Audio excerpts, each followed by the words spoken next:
If one of my friends ever told me, Carter, go marry a prostitute, I would think, no. But if God asked me to do that, oh, God help me. Hosea is a book in the Old Testament of the Bible, and it was written by Hosea, and it is essentially a very short book in the Old Testament that kind of tells the whole story of the Old Testament again, which basically the whole story of the Old Testament, if you want to sum it up in a nutshell, is Israel sins and needs to be punished and then will be restored, or at least a remnant will be restored. And that's basically that's basically what Hosea says will happen to Israel. And so there's not a whole lot that's new in the book of Hosea. And so therefore it's not one of my favorite books in the Old Testament. I didn't get a lot out of it. However, there were a number of passages, just a few, that I thought were, were worth, reading and discussing. So without further ado, ladies and gentlemen, let's jump into the review and analysis portion of this review and analysis of the book Hosea and the passages that I thought were worth reviewing and analyzing. This first passage is Hosea chapter 1, verses 2 and 3. When the Lord began to speak through Hosea, the Lord said to him, "Go take to yourself an adulterous wife and children of unfaithfulness, because the land is guilty of the vilest adultery in departing from the Lord." So he married Gomer, daughter of Diblaim, and she conceived and bore him a son. Now this passage is kind of curious to me. I'm going to read what my Life Application Bible has to say about it, and then I'll give you what I think about the verse and what my Life Application Bible has to say about it. Did God really order his prophet to marry a woman who would commit adultery? Some who find it difficult to believe God could make such a request view this story as an illustration, not an historical event. Many, however, think the story is historical and give one of these explanations. 1. According to God's law, a priest could not marry a prostitute or a divorced woman. However, Hosea was not a priest. 2. It is possible that Gomer was not an adulterous woman when Hosea married her, and that God was letting Hosea know that Gomer would later turn into an adult and turn to adultery and prostitution. In any case, Hosea knew ahead of time that his wife would be unfaithful and that their married life would become a living object lesson to the adulterous northern kingdom. Hosea's marriage to an unfaithful woman would illustrate God's relationship to the unfaithful nation of Israel. So the first idea of this just being a metaphorical story, I don't really see any basis for. The second idea of, the idea that, Gomer was not a prostitute or adulterer at the time of marriage, there's no basis for either. It seems to me like kind of what the Life Application explanation concluded is most likely the true explanation, which is that Gomer was an adulterous woman to begin with, but God ordered Hosea to marry this woman to be a personified illustration of the relationship that God had with Israel. Seems like a tough situation for Hosea. Like, I don't understand, all the explanations, all the reasons that God has for doing things in the Old Testament of the Bible, but I do sympathize with Hosea in his situation where it's like, damn, this is not the, this is not the life that I would pick or want to wish on anyone. Marrying someone who is going to betray you.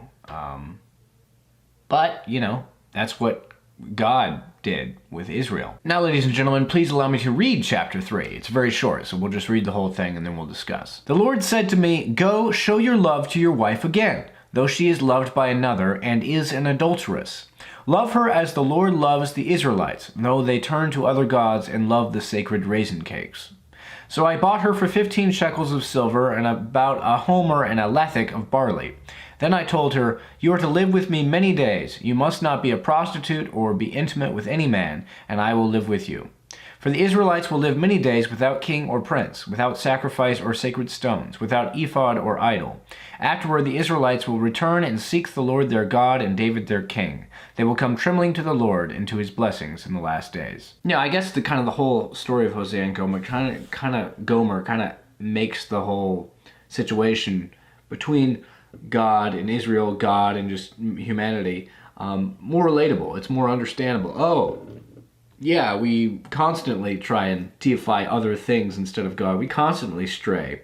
And yet, God comes after us and remarries us, is the idea. I do want to read what my Life Application Bible has to say about this chapter, and so I'm going to read 2 of the footnotes. This short chapter pictures the nation's exile and return. Israel would experience a time of purification in a foreign land, but God would still love the people and would be willing to accept them back. God commanded Hosea to show the same forgiving spirit to Gomer. Although Hosea had good reason to divorce Gomer, he was told to buy her back and love her. Then next note. Apparently Gomer was on her own for a while. Needing to support herself, she must have either sold herself into slavery or become the mistress of another man. In either case, Hosea had to pay to get her back, although the required amount was pitifully small. Gomer was no longer worth much to anyone except Hosea, but he loved her just as God loved Israel. No matter how low we sink, God is willing to buy us back, to redeem us, and to lift us up again. I agree. Now we move on to Hosea chapter 4, verse 14. And this verse comes basically, as Hosea is talking about what the Lord plans for Israel as far as destruction and restoration and, all of that sort of stuff. But this part is having to do with punishment. And so just keep that in mind. As I said, the story of the Old Testament is of, the Jews, the Israelites being a wayward people. Constantly, they look to God and they enjoy a period of prosperity, and then they go, oh, well, we don't need God anymore. And then they, fall into sin and bear the consequences of that.